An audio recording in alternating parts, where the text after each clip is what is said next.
How do you become a full-time artist? I spent years thinking about this question, and now I am a full-time artist. I want to share with other people who want to go down that path. Part 1 was my story, so make sure you go and watch that. And part 2 is advice for artists wanting to become full-time. So let's get into it. So there's going to be a lot in this video, so make sure you've got a pen and some paper to write some things down. I'm going to throw in some questions that you can ask yourself.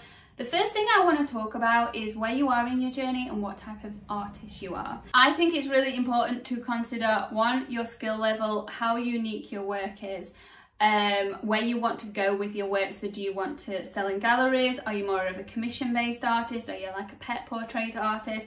These are things that you want to think about. If you're a commission-based artist, honestly, get yourself on social media, get over putting yourself on social media and just throw yourself into it.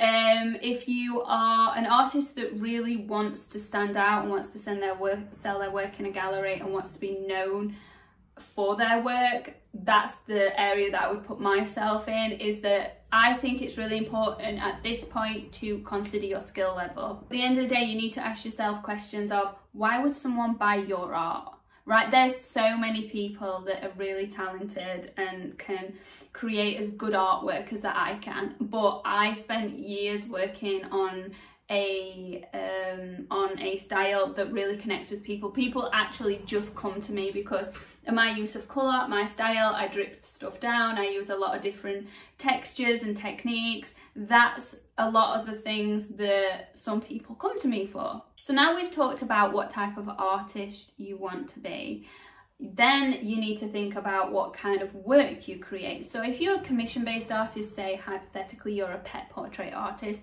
honestly, build a portfolio of work of all different wildlife or pets or whatever it be, cars, whatever you're into, whatever you want to be a commission-based artist for.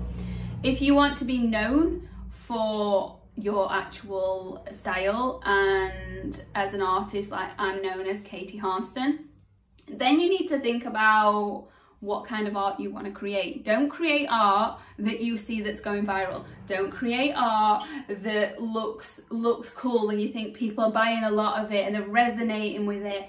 Build something that connects to you, because when it connects to you, you'll be able to vocalize that better, to connect with other people. Number 1, please don't copy people, or not even copy, but don't even try and replicate someone else's artwork because they're having success with it. It is a big no-no. It's not fair on the original artist. I think if you want to be known as an artist, especially if you want to go towards galleries, then it's super important to be known for you. So within your portfolio, you want to create a diversity of work.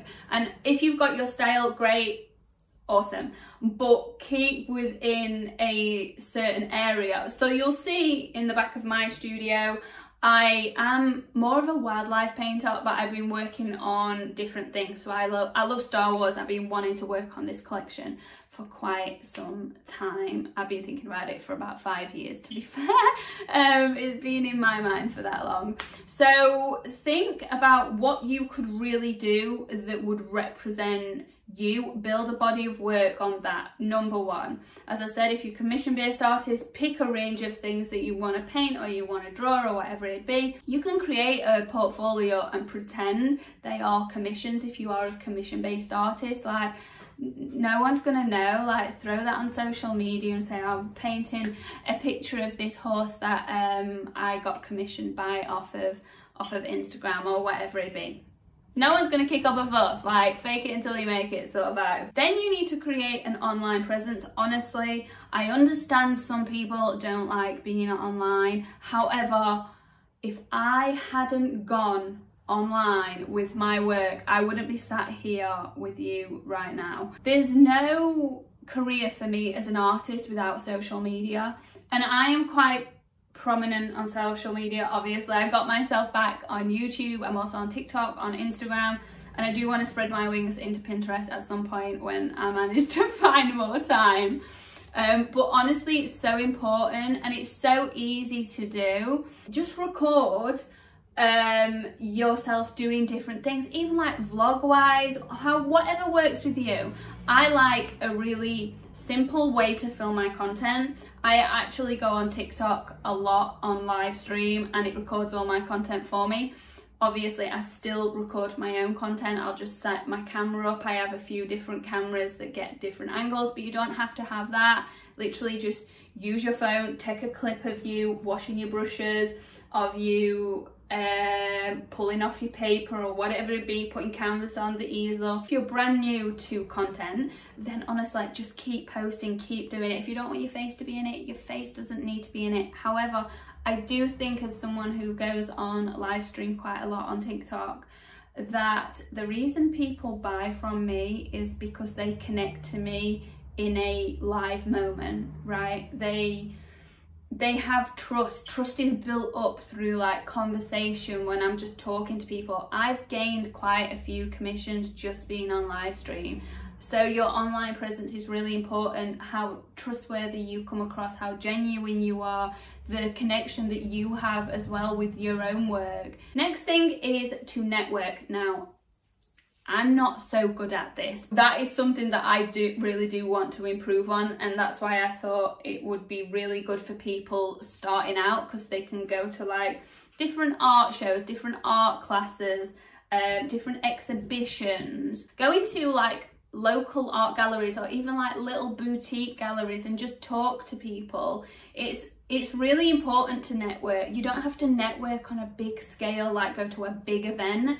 Just go and talk to people about the process of getting your work displayed in somewhere, of what the best thing to do. Go and talk to a gallery about what they'd advise you in terms of like your local area. When you put yourself out there, you never know who's going to hear your name or who's going to see your work or who is going to cross your path. Think about the connection that word of mouth has, the power word of mouth has. It's so powerful. So when you're physically out there and your work's on display, people are going to be able to pass on your information and, you know, oh, have you seen that artist? So I want to get into I can never say this word. Monetization. And I want to get into the nitty-gritty side of it, because I do really think sometimes people go into something thinking, oh, it'll figure itself out, and it won't. It won't. You got bills to pay, you got a mortgage to pay. So honestly, think about your situation first before you ever go full-time. Think about people that are depending on you, what you need to pay for, how much money you need per month just to get by. And also, you don't want to just get by, because honestly, when you are just getting by and you're not having any sort of inspiration, you're not doing anything with your time, all you're doing is working because you need to sell your work to earn a living, then you're not inspired by anything. So try not to just keep it so strict in terms of the budget or the money that you need to earn in order just to pay your bills. Have a little bit extra for yourself. We all need a little something. So I like to cover 6 months. I like to be at a good 6 months. However, I have been between 3 and 6.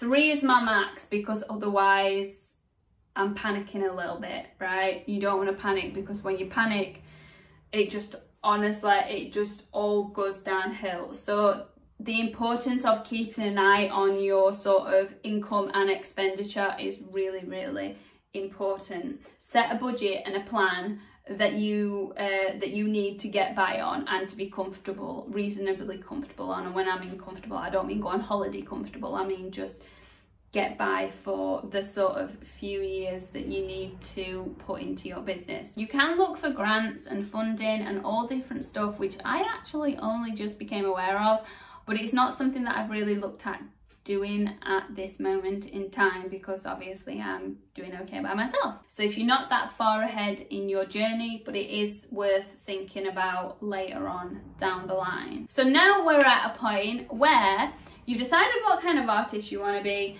you have got your style, you've got your online presence, you've got an idea of budget and whatever you need to pay out. Now, how do you put all that into fruition to make it last a long time?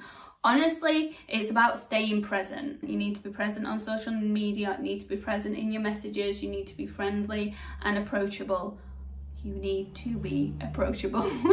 Also, it's important to consider marketing, right?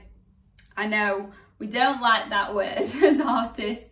It took me a long time to really delve myself into marketing. Now, I did take a course and it helped me in some ways and it didn't help me in others.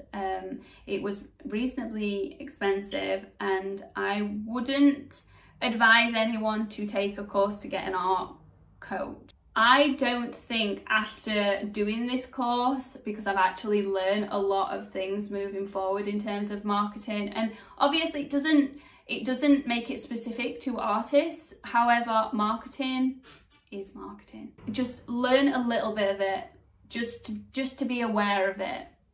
So I don't think it's necessary to go and spend thousands of pounds with an art coach. I just don't. I think the money that I've seen people asking for is outrageous, if I'm honest. So that's the advice that I'd give to someone if they came to me and said, like, how can I be a full-time artist? If there are any areas in this video, I'll split it up into sections that you want me to talk about more, or are there any questions that you have, or are there any sort of things that I didn't cover, then please leave that in the comments, because I really do want to offer as much information as I can, but sometimes when I'm talking it just all goes blah blah blah blah blah blah blah. So yeah, anyway, I hope you enjoyed this video. If you did, then please leave some paint splatters on that like button and don't forget to wash your brushes on that subscribe button. I'll see you later. Stay creative.